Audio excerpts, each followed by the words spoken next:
Aconteceu Engambiarrado é um conto que dialoga muito com a fase da vida que muitos dos nossos ouvintes hoje estão vivendo, que é a adolescência. Me explico, né? Como a Luciana já disse para nós muito bem, a tradição é retomada muitas vezes nos contos da Odete, né? O próprio título desse livro que nós estamos trabalhando hoje, né, com o conto, Gênia, Histórias e Passadas que ouvi contar. Quando nós lemos o prefácio do livro, a autora nos explica que ela traz para o livro histórias passadas, né, que é um gênero literário de Guiné, muito conhecido por nós também com outros nomes. Ela retoma esses casos, essas histórias ouvidas e banha de fantasia, coloca elementos novos, ela recria. E esse recriar dialoga tremendamente com a nossa contemporaneidade. O aluno disse muito bem, o tradicional não é um dado que está fixo e enrijecido. O tradicional é algo que nos pertence intimamente, de forma, às vezes, que nós nem compreendemos exatamente como, que está conosco e aparece, às vezes, em momentos que nós nem diríamos que apareceria, nos constitui. E quando eu digo que ele nos constitui, eu não estou dizendo que ele nos constitui como algo que é imutável. A força da tradição está justamente na renovação. Então, pensem aí com vocês, né, nesse momento de escuta, quais tradições vocês percebem que vocês ainda carregam, né? Vocês são, nós todos aqui, carregamos uma série de tradições, mas nós negociamos com ela. Às vezes nós percebemos que elas não nos completam inteiramente, então nós guardamos um pedacinho, ajustamos outro pedacinho, e algo daquilo ali sempre é renovado. Fico pensando muito nas tradições musicais mais contemporâneas, penso muito no rap, penso muito no funk, pensando em como eles ainda carregam esses gêneros musicais, não só, mas penso muito neles, carregam, né, em si, muito da tradição desses gêneros musicais, mas hoje trazem uma linguagem muito diferente. Inclusive, isso é motivo até de diálogo entre os próprios compositores, às vezes falando que algo se perdeu, algo de muito importante foi perdido, e às vezes tem uma contra-resposta aí dizendo que não foi perdido, só foi adaptado, né? Gostaria tanto de ouvi-los, mas eu imagino que vocês estão interagindo por aí, enquanto eu papagaio por aqui. Bom, vamos começar então com uma leitura compartilhada. Se a letrinha estiver muito pequena, vocês me alertem, por favor. E aí eu gostaria de chamar a atenção para esse começo. Pensem bem, olha. Naquele tempo, começou a minha mãe a contar às crianças que estavam à sua volta. Eu fazia parte desse grupo. Naquele tempo, as raparigas eram educadas de forma a obedecerem não só aos mais velhos, mas a toda a comunidade, e dizia-se que era a forma mais correta da criação. Não deviam, pois, desobedecer aos mais velhos, nem resmungar quando eram castigados verbalmente ou com uma tampa. Desobedecer ao pai e à mãe era um sacrilégio e conduzia sempre a uma praga, isto é, a filha que desobedecesse, só aconteciam desgraças. Todavia, Lamarana desobedeceu. Nós já começamos esse conto, então, com a ideia de uma transgressão muito grave.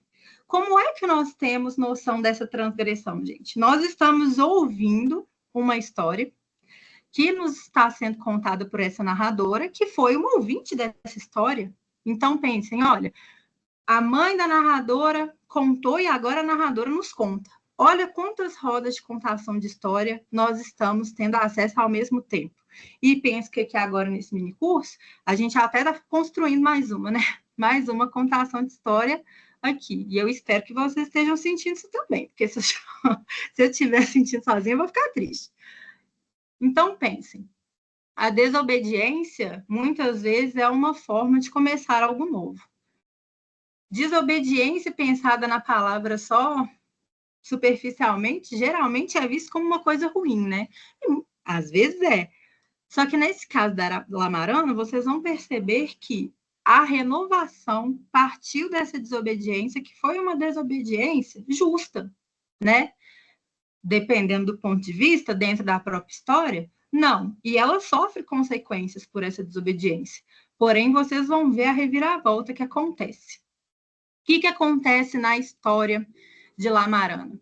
O pai da Lamarana, como era uma prática comum nesse tempo, tinha prometido a filha ao casamento com um vizinho mais velho.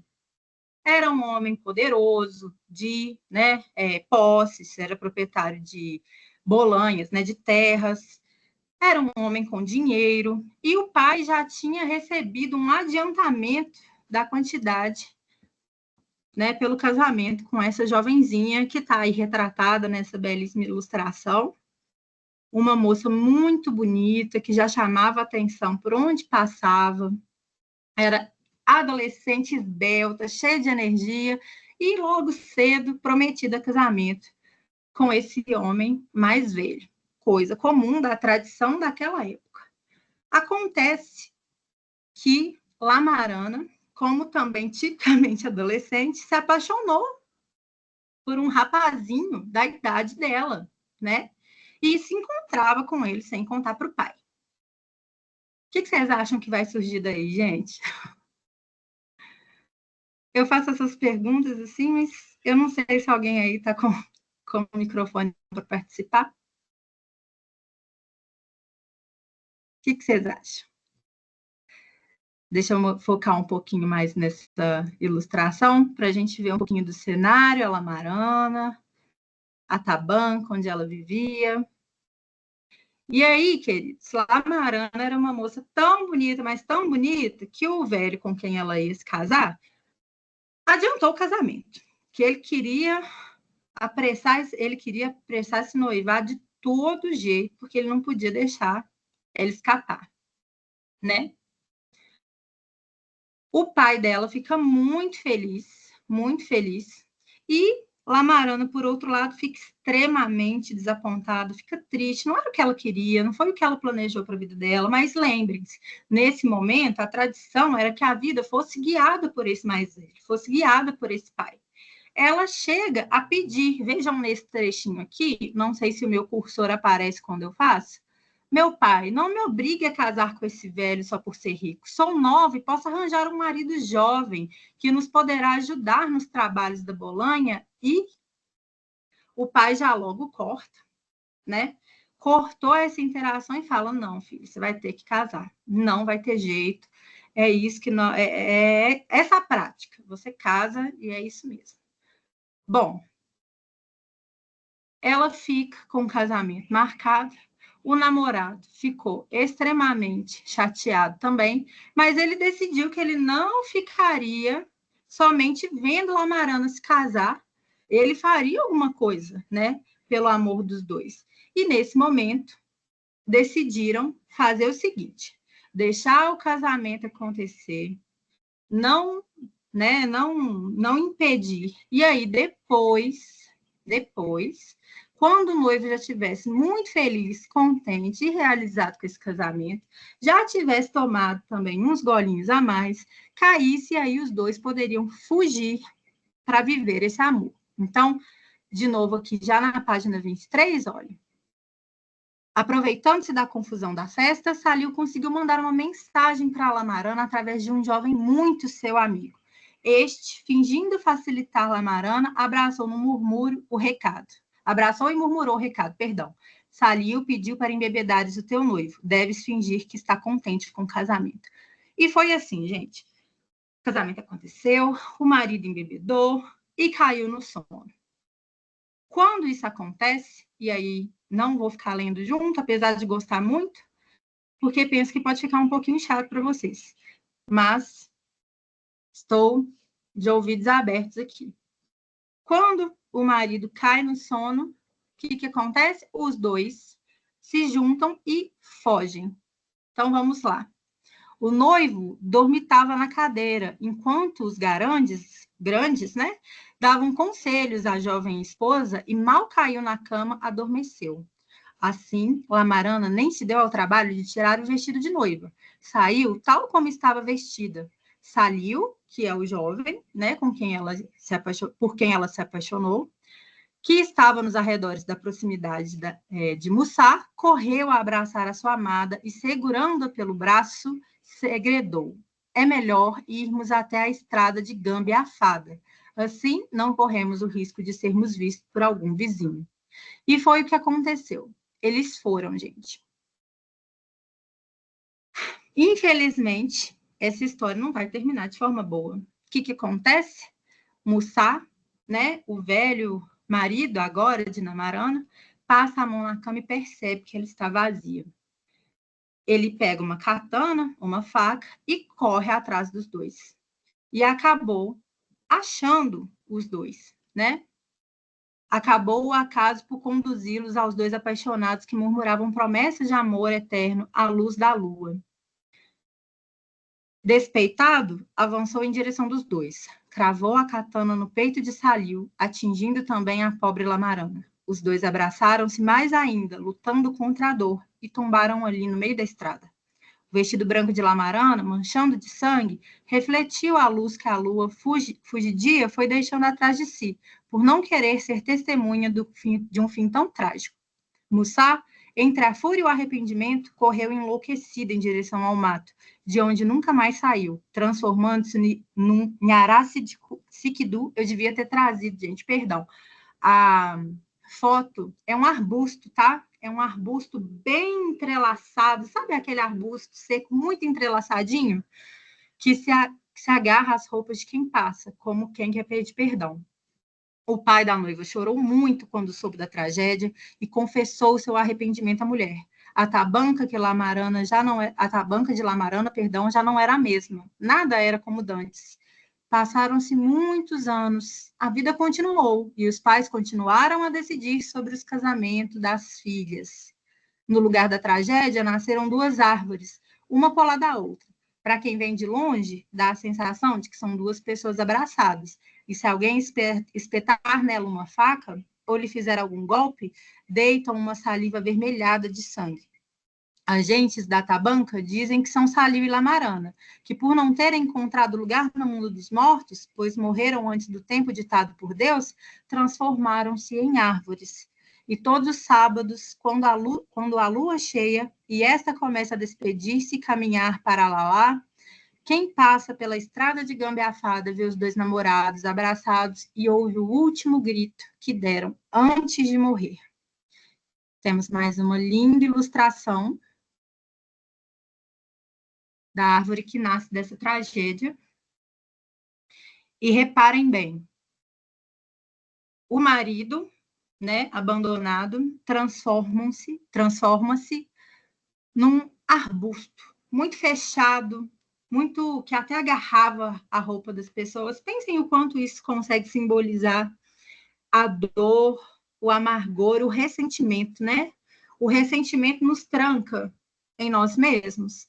E foi assim que ele ficou. Ele se transfigurou, do mesmo modo que esses dois apaixonados também se transfiguraram, né? Olhem só, eles se transformaram em duas árvores que, contudo, ficam abraçadinhas.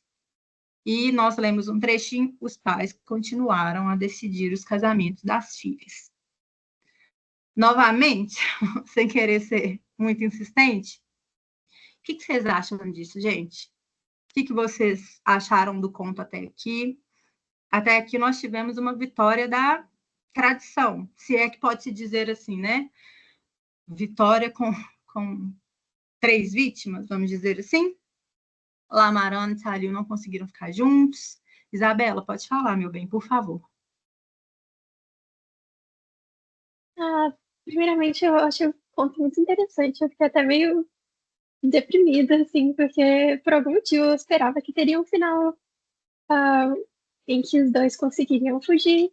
Mas, de certa forma, eu achei interessante que, apesar dessa vitória da tradição, como você falou, eles meio que ainda deixaram a marca deles aí. Não tem como apagar totalmente essa transgressão deles da história, porque eles viraram parte da natureza. Não tem como dizer que a tradição é infalível e que é sempre assim que as coisas funcionam, porque a prova está ali, que eles agora ainda existem como parte da natureza, tipo, como prova do que eles fizeram. Achei isso bacana. Muito legal, Isabela. Te agradeço muito pela participação. E sim, da primeira vez que eu li, eu fiquei arrasada. Falei, gente, como assim? Estava esperando tanto um final. Eu estava me sentindo como uma das crianças, não sei se vocês lembram, que o nosso conto começou com a nossa narradora nos contando que ouviu essa história da mãe junto com outras crianças. Estava me sentindo como uma dessas crianças, assim. Muito desapontada, meu Deus do céu. Estava esperando uma reviravolta. E a reviravolta vem, viu, Isabela? Assim, felizmente o que você falou é muito legal e bonito, eles deixam uma marca.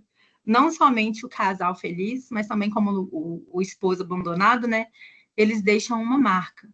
E essa marca, como você disse, né, eles virarem parte da natureza, é muito simbólico de uma tradição cultural que preza muito pelos aspectos naturais, né, pela natureza. A natureza como parte de nós e nós como parte da natureza, né? E aí vocês viram quantos elementos das tradições guineenses estão pontilhadas nesse conto. Não é um conto de se ler só uma vez, porque nós perdemos muita coisa quando a gente lê uma vez só. Por exemplo, vocês viram que os dois se transformaram numa árvore porque eles não acharam espaço no mundo dos mortos, porque tinham morrido antes do tempo que Deus tinha determinado para eles? Olhem só que dado legal. Nós, aqui no Brasil, também temos algumas culturas que pensam semelhante, né? Assim, com outros nomes, mas com dados muito semelhantes, né? Essa marca é muito bonita, eles terem se integrado ali, a paisagem é muito bonita, e por mais que eles não tenham conseguido, né, nessa versão da história, alcançar o objetivo de viverem nesta vida material juntos e em felicidade, eles permaneceram juntos. Por mais que num momento de dor, né, a narrativa nos revela que eles continuaram na dor, pelo menos naquelas noites de sábado de luar, permaneceram juntos. Mas aí é onde reside, talvez, a maior maravilha deste conto, que, novamente, sou suspeita, gosto demais. A nossa narradora, não a nossa narradora diz que quando a mãe dela acaba de contar essa versão, desculpem, vocês vão ouvir uns latidinhos de cachorro aí, porque eu tenho um monstrinho por aqui, tá? Quando a narradora ouve, né, a mãe vê o final da história, vê que as crianças estão ali com lágrimas escorrendo pela face, ela muda. Vemos outra transgressão aí. Porque como nós, como Luciana e eu, dissemos, né, a tradição não é algo fixo, é algo mutável.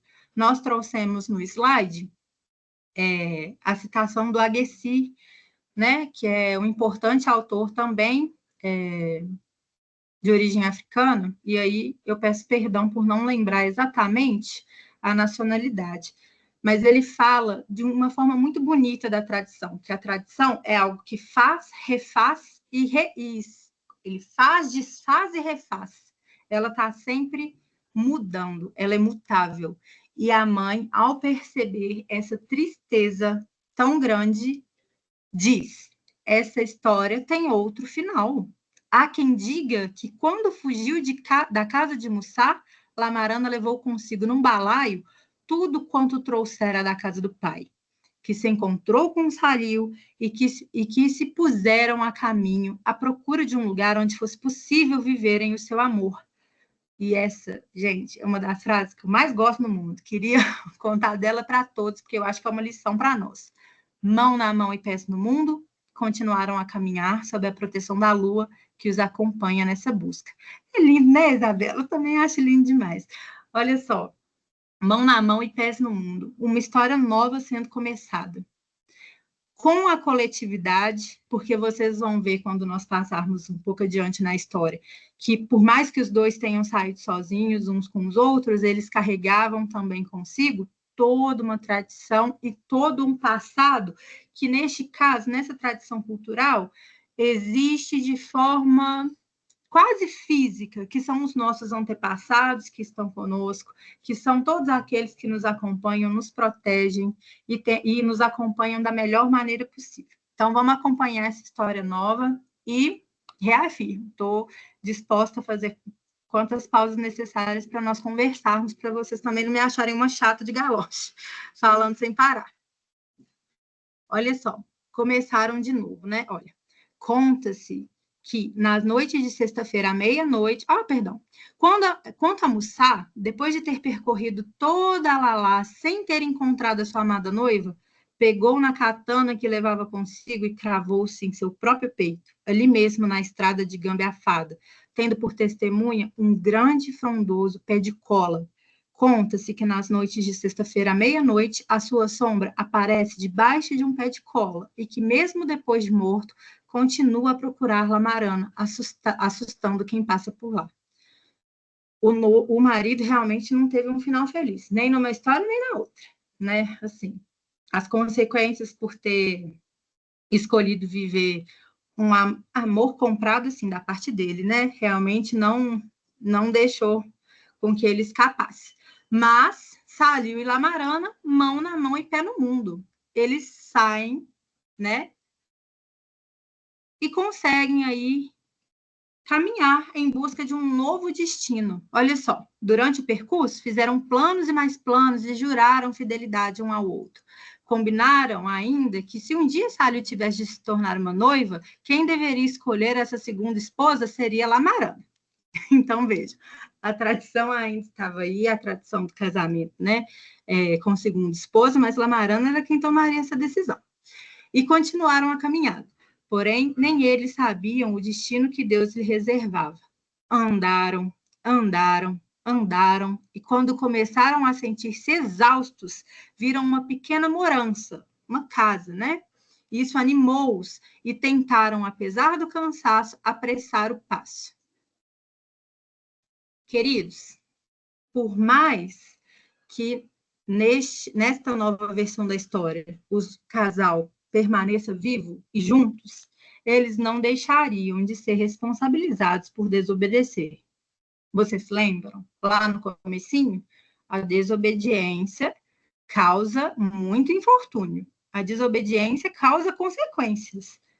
Boas, mas não só, né? Também consequências complicadas. Então, quando eles chegam nesta casa nova, eles se deparam com uma mulher grande. O que seria uma mulher grande? Uma mulher mais velha, uma mulher símbolo de sabedoria, que se aproxima deles sem falar nada. Os dois vão e cumprimentam essa mulher grande, que continua... Ai, onde? Me perdi. Aqui, ó, tá por aqui. Não sei se meu cursor está aparecendo. Que continuou caladinha e olhando para os dois, né? Como se já conhecesse eles de algum lado. A velha deixa os dois e entra num quarto muito, muito escuro, de onde saiu com 2 canecas de água. Tanta era a sede que os dois apressaram-se a pegar nas canecas e beberam, quando de um trago, quase de um trago, perdão, todo líquido, sem, no entanto, vacilarem. Depois de terem bebido, devolveram as canecas e agradeceram a oferta. A mulher grande, porém, continuou silenciosa. Mistério total, né? Os dois estavam muito, muito, muito cansados. Eles nem esperaram o convite para se sentarem e ficaram lá, numa esteira que estava ao pé da porta, à espera dentro deste quarto. E, de novo, nada, gente.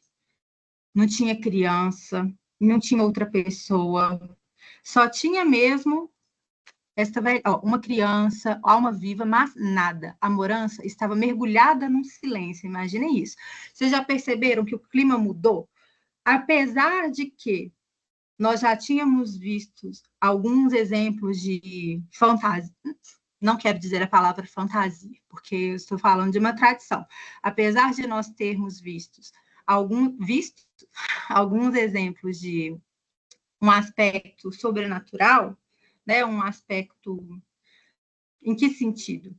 Nós vimos pessoas se transformarem em parte da natureza. Agora, o clima vai ficar ainda mais diferente do nosso mundo natural, dá para dizer assim? Não sei. Tá me faltando palavras melhores para expressar. Vocês vão entender a minha dúvida já já. Olha só. Lamarana, ao dar-se conta de que a morança estava completamente isolada e tendo reparado que uma mulher grande tinha 3 pernas em vez de 2, não se conteve e disse: Saliu, Vês o mesmo que eu? Olha só, vixe, quantas pernas é que a mulher grande tem? Nesse momento, imagina o clima. E ele responde, vi sim, Lamarana, e vi muito mais. Só que nenhum de nós deveria ter comentado até sairmos dessa morança. Vi uma coisa que tu não deste conta. A velha tem um braço no meio das costas. Agora, depois deste comentário, não sei o que vai nos acontecer. Seja o que Deus quiser. E a Lamarana responde, e os defuntos dos nossos avós, concluiu Lamarana. Ou seja, lembram que eu disse? Desses antepassados que ficam por perto nos cuidando? Então, os defuntos dos nossos avós. Ambos se olharam, pois tinham acabado de dar-se conta de que a velha tinha simplesmente desaparecido. Agora os dois eram os únicos que se encontravam namorando, sem nada para comer, nem água para beber. De repente, Lamarana teve uma ideia. Não se fez esperar e disse, Salil, por que é que não percorremos a morança a ver se há mais gente para além de nós? Ou algo que se coma? O fato de estarmos aqui parados está a pôr-nos em pânico. Ele, olha aqui, gente, a ilustração. Como era grande essa mulher mais velha e os 3 pés que o casal tinham reparado. É muito legal, né? Vocês perceberam agora a minha dúvida de como falar? Algo de muito diferente estava acontecendo ali. Algo de muito diferente. Eles estavam tendo que enfrentar, assim, profundos desafios para conseguir viver o lado bom dessa desobediência, né? O lado da liberdade dessa desobediência. Bom, Sariu não responde, mas ele começa, né, a seguir um caminho que levaram os dois a um quintal. Quando eles entram nesse quintal, a mulher grande falou, né? Depois de se transformar em pastro. O que é um pastro? Um pássaro com enormes bicos e patas que mais pareciam ramos de poilão. Poilão é uma árvore, tá, gente? A mulher grande fez ouvir a sua voz antes de levantar voo. Lamarana, escuta bem o que vou te dizer. Carregas contigo uma grande desgraça, praga do teu pai e da tua mãe, pois partiste sem a sua bênção, deixando desgraça na tabanca. Quando Lamarana foge, sem a autorização de pai e mãe, não só ela, como também a comunidade em que ela vivia passa a estar vivendo, né, nessa desgraça, nesse momento de infortúnio muito grande. Lamarana, tens de ser levada. Foram os defuntos do Johnson, da tradição, da linhagem, né, da tua mãe, que me enviaram. Entenderam que merecesse ter um sinal, tu e Salil. Por isso, encontraram essa morança. Os dois hão de passar muitas dificuldades e tensões, mas devem persistir sempre. Dar-vos-eis 3 ovos de sinhanhã, pássaro sagrado que só canta à meia-noite de cada sexta-feira. Os ovos deverão ser atirados no chão ou contra qualquer obstáculo que vos opuser. Quem deve segurar os ovos é Salil. Terá de fazê-lo com toda a segurança, que para nenhum deles se parta, para que nenhum deles se parta antes da hora certa. Levarão também 7 bolas de farinha de arroz, pilada por 3 catanderas da baloba dos Jossons de mãe de Salil. Quem guardará as bolas de farinha será a Lamarana, e deverá fazê-lo com todo cuidado, sem deixar que partam nem se misturem. As bolas de farinha serão utilizadas só em caso de extrema necessidade, tal como os ovos, e alternadamente. Mas, mulher grande, como saberemos se chegamos ou não ao nosso destino? Estamos a andar sem destino certo, a Lamarana já está com os pés doloridos de tanto andar, disse Salil triste. Salil, meu filho, Cabulu Kunakuri Pu Gusto Catacansa. Desculpem, tá, queridos? Nós vemos aqui um trechinho de crioulo guineense, né? Que é a linguagem típica de algumas etnias de Guiné-Bissau, e eu não sou tão boa nessa leitura, me perdoe. Este é o preço da vossa escolha, o preço da felicidade. Percebam que o conto, em nenhum momento, diz que desobediências, inclusive as justas, passam por nós sem deixar consequência. A consequência existe. Nós só precisamos estar prontos para lidar com elas. Nós o tempo inteiro, né, nos deparamos com situações que não nos agradam. Algumas nós temos que acatar, mas algumas são passíveis de mudança. O dia que nós deixarmos de acreditar em mudanças, né, aí fica muito complicado viver, né? A vida carece de mudança e mudanças carecem de coragem. Porém, as consequências existem. Então, esse é o preço da felicidade. Portanto, só devem dar graças a Deus por defuntos dos ossos das vossas mães não terem os abandonado. Por mais que eles estivessem, né, desapontados, de certa forma, pela desobediência, eles continuam se fazendo presente, né? Lamarana estava tão emocionado e assustado ao mesmo tempo que não conseguiu parar de chorar. Saiu sereno e insistiu na sua pergunta antes que a mulher-pássaro levantasse voo ou desaparecesse. Por favor, mulher grande, a senhora é a nossa mãe. Tem de nos dizer como saberemos se chegamos ou não ao nosso destino. Pelo cantar de Sinhanhá, disse a mulher grande. Será numa sexta-feira. Deve guardar um dos 3 ovos para esse momento. Se nesse dia, à meia-noite, ouvirem o canto de Sinhanhá, devem imediatamente partir o ovo. Mas só depois de ouvirem essa canção 3 vezes. Sinhanhá, Sinhanhá, Sinhanhá. Esse é meu destino, cantar na calada da noite. Carrego nas asas o peso da desgraça. Sinhanhá, Sinhanhá, sou um pássaro infeliz, só canto à noite, mas também sou portador de boas novas. Já fui príncipe um dia, Sinhanhá, Sinhanhá. Gente, como se não bastasse nós já termos essas histórias tão bonitas, né, juntas, nós aqui entramos em uma outra história. Será que a gente consegue contar quantas histórias estão dentro de outra? Nós tivemos a história da narradora, a história da mãe da narradora, a primeira história da Lamarana com Saliu e a segunda. Já estamos numas 4 histórias. Nós temos mais uma agora que conta do régulo de Bidã, terra sagrada, onde o valor mais sagrado era o segredo. O que nós temos de informação a respeito deste pássaro sagrado aqui? Que seria o pássaro que cantando traria essas boas novas, né? Essa última passagem de dificuldade para esse casal.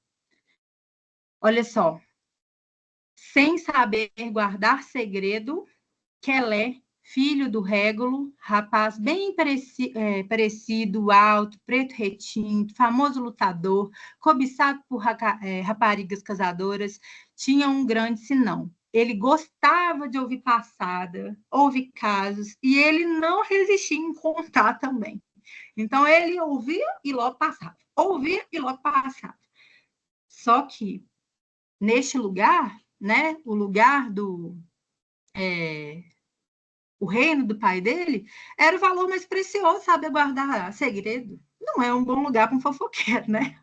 E foi isso que fez com que ele, gente, caísse nessa desgraça para usar as mesmas palavras que ele, né?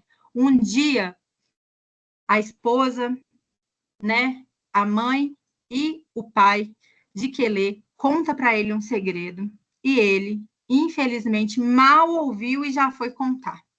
Acontece que isso gerou um problemão, gente, um problemão. Olha só, gerou um conflito entre todas as moranças, todas as casas desse lugar. E depois disso, o régulo, né, adoeceu. O pai dele adoeceu. Tanto desgosto desse filho que contou. Quando ele estava prestes a morrer, muito abalado, ele chamou o filho e disse: Quelé, meu filho, por tua causa, mais de 3 moranças que viviam em harmonia ficaram destruídas. E tu, como gostas muito de falar e de contar o que não te perguntaram, hás de se transformar num grande pássaro, bonito, mas sinistro, e serás eterno.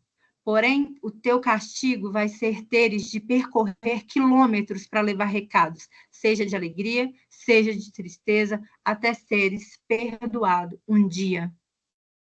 O pai diz isso e morre. E aí, nós temos o nascimento deste pássaro, que é quem nós estamos aguardando chegar na história desses dois jovens apaixonados.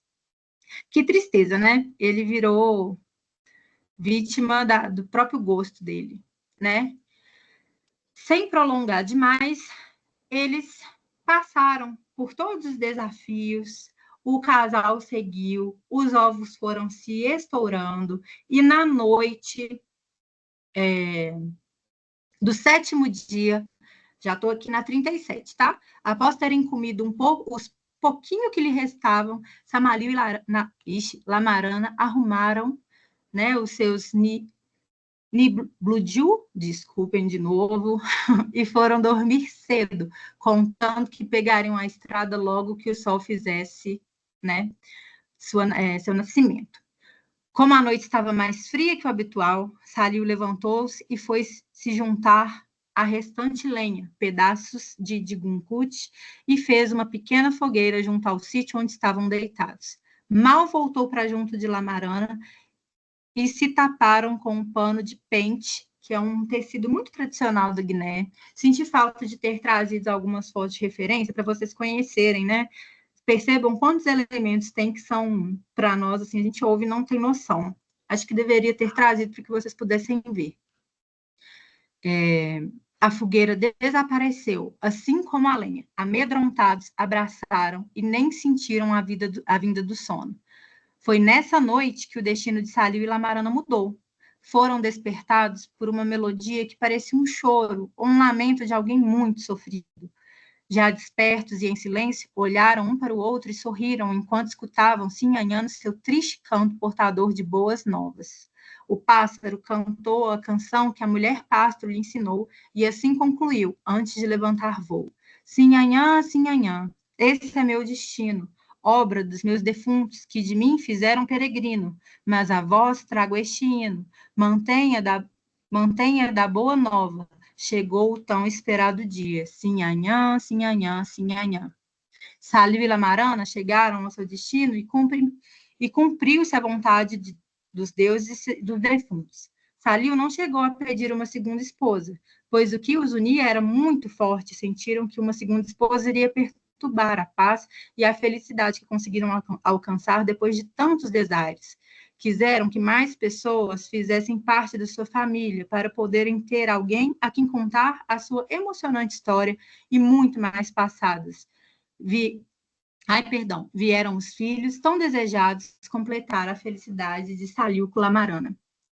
E aí, queridos, nós chegamos ao final das nossas muitas histórias, que começou de um jeito, terminou de outro. E eu gostaria que vocês percebessem o quanto nós tivemos de renovação, de renascimento, de continuidade também, né? Quando eu li esse conto pela primeira vez, eu lembrei de um caleidoscópio. Eu não sei se vocês conhecem caleidoscópios. Na minha época de menina, era muito comum a gente ganhar de presente de Natal, coisa assim. Um objeto cilíndrico que a gente coloca o olhinho e tem um jogo de espelho com cristais.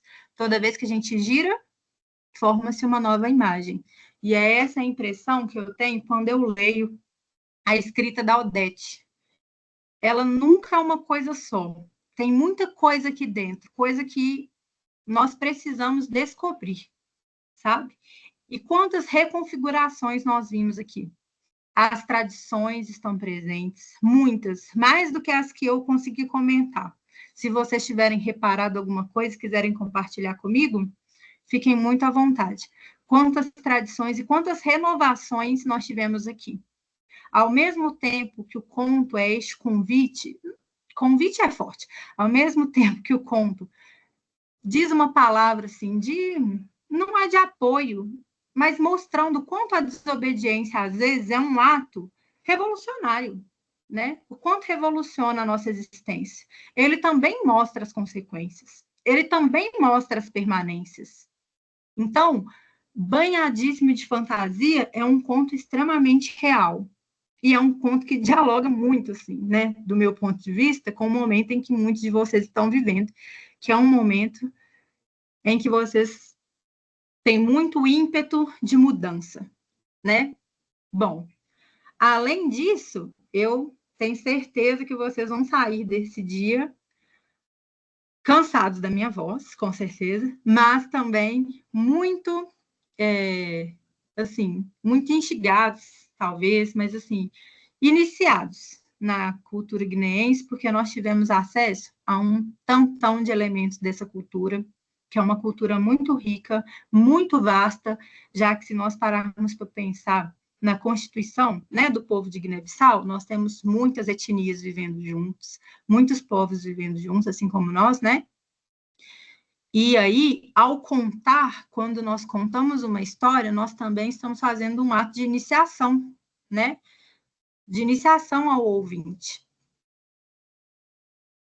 Eu queria voltar para o slide, enquanto eu espero por vocês, para ver se vocês têm alguma consideração. Não sei se a Isabela ainda está por aqui, para ela me contar se gostou mais desse novo final. Deixa eu ver se eu consigo. Acho que eu vou conseguir.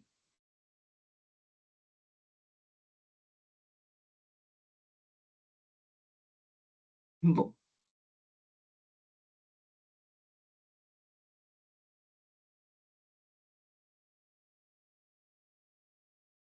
E aí, queridos? Alguma coisa a dizer? Eu sei que nós estamos com alguns ouvintes, aluninhos da Luciana, nós estamos com o professor Jardel, não sei se ele consegue passar para nós as contribuições dos alunos. Estou muito feliz, queria que os meus tivessem ouvido também. E vocês perceberam que nós passamos pelo conto inteiro, né? Passamos pelo conto inteirinho. Vamos juntos.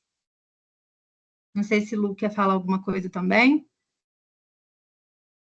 Depois dessa aula linda, vocês agora entenderam por que ela é apaixonada com a Odete, né? Essa viagem deliciosa pelo poema. Eu só posso dizer que, assim, nada que eu acrescentar agora vai ser tão bonito como essa leitura que a Sara fez. Realmente é uma viagem maravilhosa. E aí vocês percebem que a gente volta lá na proposta do nosso minicurso. Tradição, modernidade e memória. E aí eu venho refletir junto com vocês sobre o papel da Odete, né? A Odete, por meio da Lamarana, né, e da construção dessa passada, dessa contação linda, né, ela tensiona espaços sociais, né, para a mulher, ela faz a gente refletir sobre o papel dessa mulher, né, os lugares tradicionais que essa mulher ocupa, né, mas ainda assim essa mulher ela fala, né, ela ganha voz na personagem Lamarana.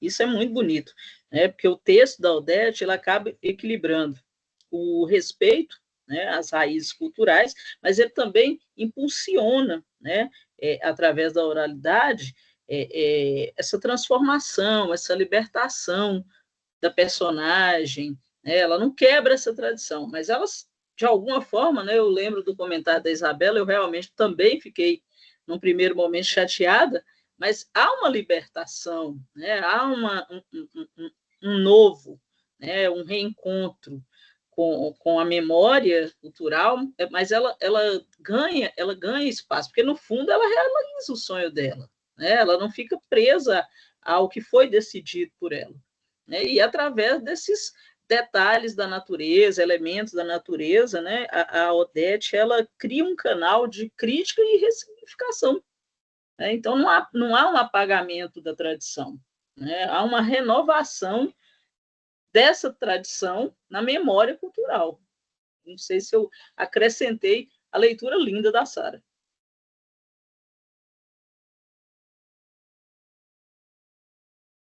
Acrescentou demais, demais da conta.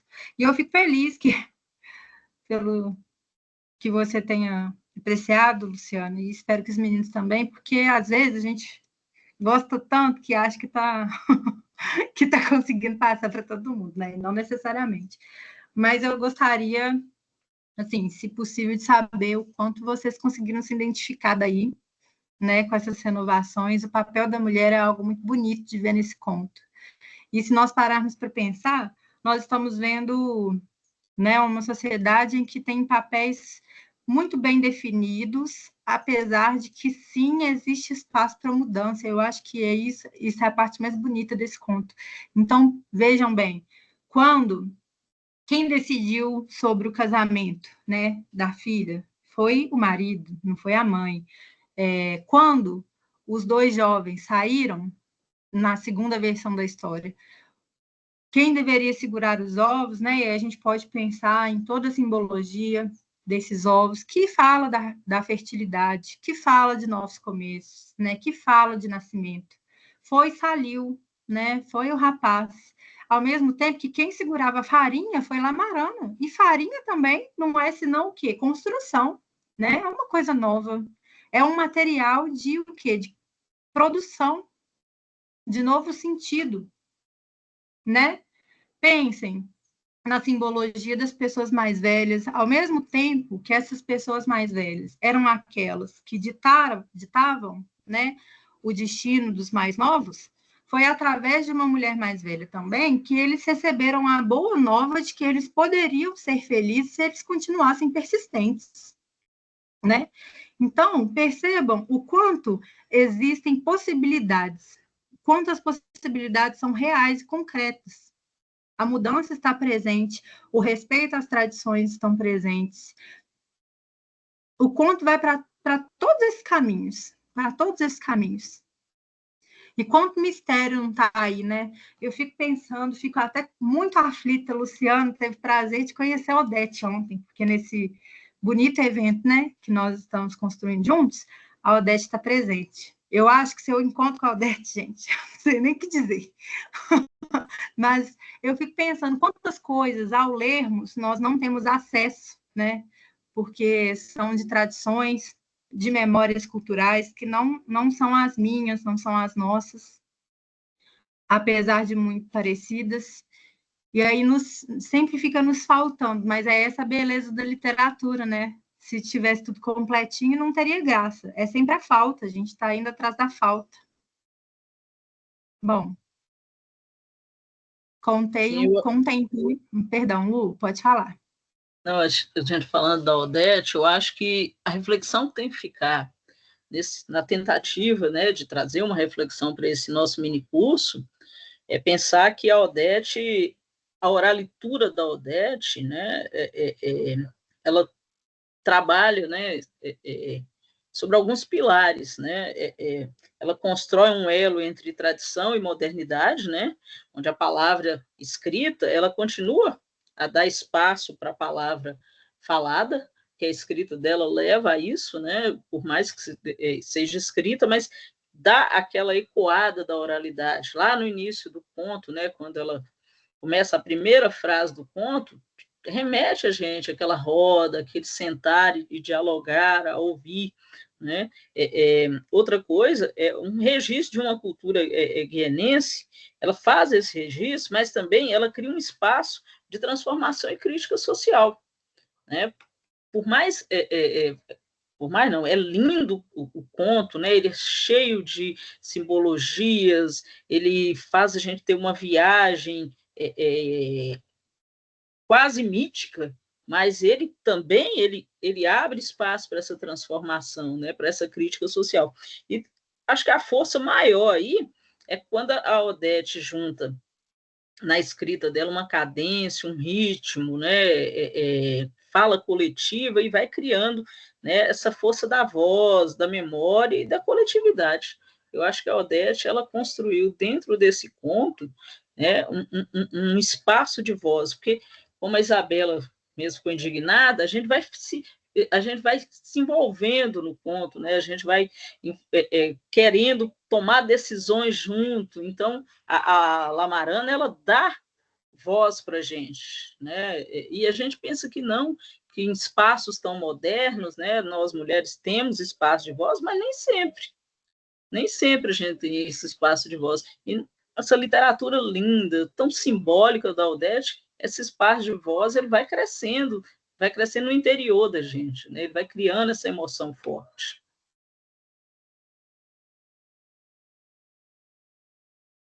Perfeito, gente. Pode falar, Isabela, feliz pela sua participação. Vocês estavam falando um pouco sobre o papel da mulher no conto, e eu fiquei pensando de uma forma não muito desenvolvida, né? Então eu só falar uma coisinha que me veio à cabeça, mas eu não desenvolvi esse pensamento, mas eu achei interessante que a figura da mulher mais velha, da mulher grande, era não era o que você costuma esperar de muitas narrativas tradicionais, assim, eu acho que mulheres mais velhas são muito colocadas em dois lugares, assim, olha, assim, uma avó, ou não necessariamente literalmente uma avó, mas assim, uma senhora benevolente, muito doce, que serve o outro, ou ela é invejosa, assim, ela tem inveja da juventude de outras mulheres, essas coisas. E eu senti que nesse conto ela não era nenhum desses dois, ela era não sei, uma personagem totalmente diferente, de uma forma que a gente não tá acostumada a ver mulheres mais velhas serem representadas. E assim, uma forma um pouco. Tem esse elemento do sobrenatural e tudo, mas eu não sei, eu achei muito interessante ver uma figura assim tão diferente do que a gente tá acostumado. Eu acho que a mulher grande, Isabela, pelo menos assim, na minha interpretação, a Odete, ela realmente, essa questão desse adjetivo grande, né, é a tentativa de dar voz para essas mulheres que outrora foram caladas. É como você falou, ao longo da história, né, as mulheres mais velhas elas foram caladas, e a Lamarana é jovem, a Lamarana tem esse espaço de voz, e a mulher grande não tem. Então, assim, esse adjetivo grande é uma retomada dessa memória. Tem muito nessa mulher grande, na luta dessas mulheres do nosso passado, que refletem nossas conquistas de hoje. Então, eu acho que essa mulher grande, ela é esse espaço de voz silenciado, mas não que não tenha contribuído para as nossas vitórias, para os nossos crescimentos enquanto mulheres fortes na atualidade. Então, eu acho que a Odete faz esse jogo de adjetivação com a mulher grande, né? Porque elas são grandes, as nossas avós são enormes, né, na nossa construção de personalidade, de memória, de cultura, de afetividade. Então, eu acho que foi um jogo muito lindo da Odete.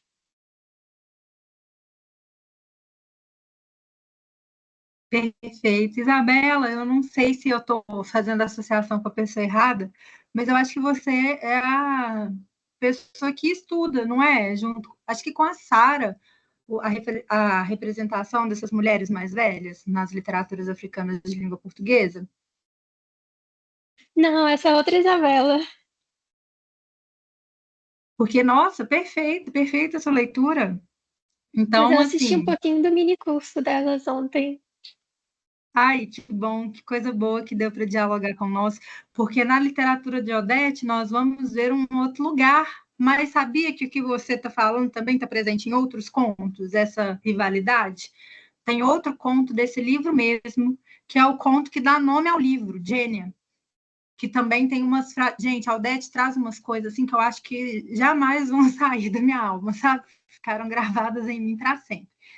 Que uma jovenzinha vive sempre perto de uma vizinha, também uma mulher grande, que sempre aconselha ela.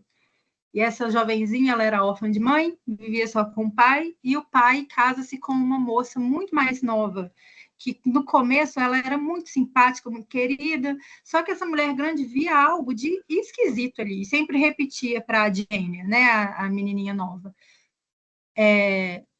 Desejo, estou à procura e já tenho, são coisas muito diferentes, não são nunca a mesma coisa. Estou à procura e já tenho, são coisas muito diferentes, não são a mesma coisa. E aí fica aquela coisa meio enigmática no final para dizer-nos do que, infelizmente, a mocinha não era, né, tão amigável quanto parecia. Ela só parecia amigável porque ela estava à procura. Quando ela já tinha, a coisa mudou. Mas aí não está no papel também dessa rivalidade que você falou, está nesse lugar da sabedoria, né? E aí eu acho um dado muito bonito dessas culturas que muitas vezes estão presentes nas literaturas africanas de língua portuguesa, que é a valorização dessa pessoa mais velha. Nós vivemos numa cultura que muitas vezes renega pessoas, né, mais velhas e, assim, às vezes nem precisa ser muito mais velho, não. Um pouquinho já basta. Né? A juventude, às vezes, repele. Talvez até no automático. mas nesses contos, nessas poesias, nós temos essa valorização da pessoa mais velha como uma pessoa que já caminhou muito, uma pessoa que já viveu muito do que nós estamos vivendo agora, do que vocês estão vivendo agora, e de pessoas que podem nos enriquecer profundamente através desses ensinamentos, que são ensinamentos da cultura, que são ensinamentos da tradição. Novamente, não como uma tradição que é concreta, estanque, parada, imutável, de uma tradição sempre renovada, renovada por aqueles que vivem a tradição, né? Somos nós vivendo que renovamos a tradição. Então, muito bonito, fiquei muito feliz com sua participação, muito mesmo. Queria estar perto de vocês, porque deve estar tão legal aí nas escolas, deve estar um espaço bom de conversa. Queria ter conseguido colocar meus meninos para participar também da Maria Andrade, mas indiretamente tem um ouvinte. Então, indiretamente não, né? Tem um menino meu aí ouvindo. Então, estou muito satisfeita também. Mais alguém gostaria de falar alguma coisa?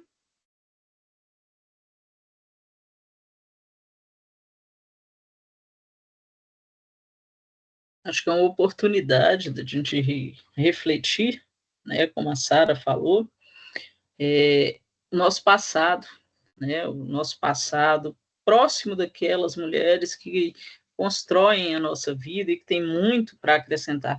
A leitura da Odete, ela faz o tempo todo a gente dar essa pensada lá no passado, quando ela fala assim, diziam os antigos, ou foi assim que aconteceu.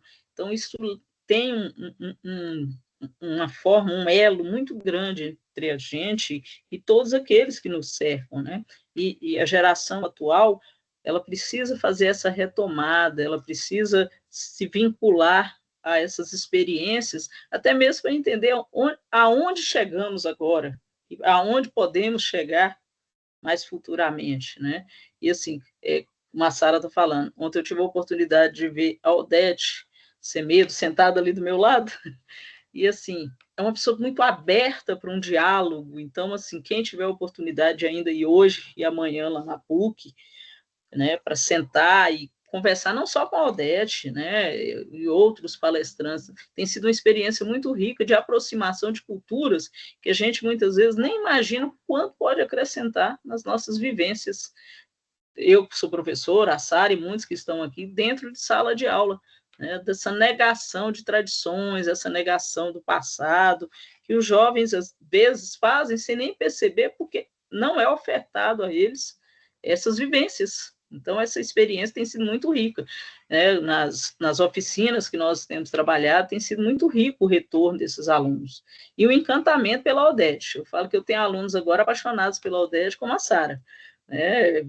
Loucos pela Odete. Ontem eu mandei fotos da Odete nos grupos, eles ficaram assim, apaixonados. E a gente gostaria também, né, Sara, que alguns colegas que estão aqui falassem, concordam ou não com a nossa reflexão, né, sobre a tradição, sobre a nossa visão sobre a Odete.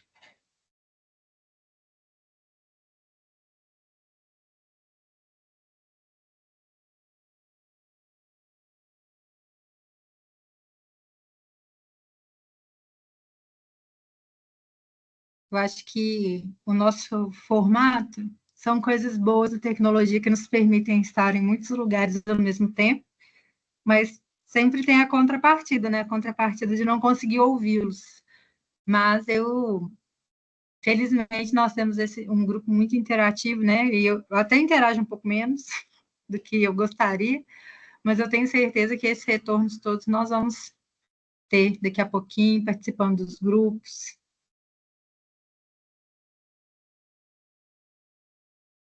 Vou pedir a Sara para colocar lá para a gente, né, no penúltimo slide e no último, para a gente fazer uma reflexão sobre essa questão da tradição, da oralidade, né, do trabalho da Odete, dessa mobilização, né, de a gente construir esse vínculo sem apagar a memória sendo o instrumento, né, para a gente construir um elo com nossas tradições. É possível, né, o amadurecimento dos nossos costumes, é possível um mundo tecnológico, um mundo de evoluções tecnológicas, mas que não apague essas nossas tradições, que isso é muito importante para a nossa construção enquanto ser humano.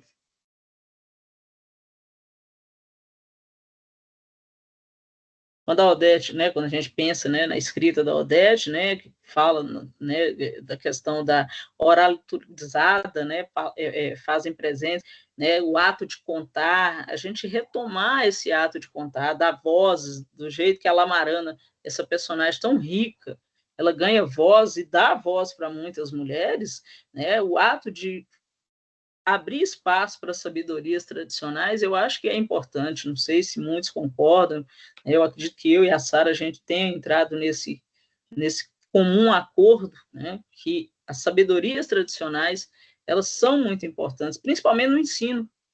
O ensino, ele precisa retomar essas sabedorias, os valores, né, o apego familiar, não sendo o apego submisso a tudo que é ditado, mas o diálogo, né? Como a gente vai trabalhar um diálogo se não há o sentar e o conversar, o ouvir o mais velho, né? Questionar as vozes e ganhar voz, né?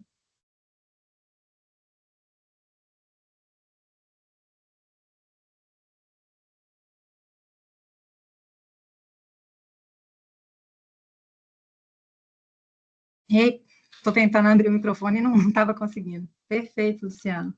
Perfeito.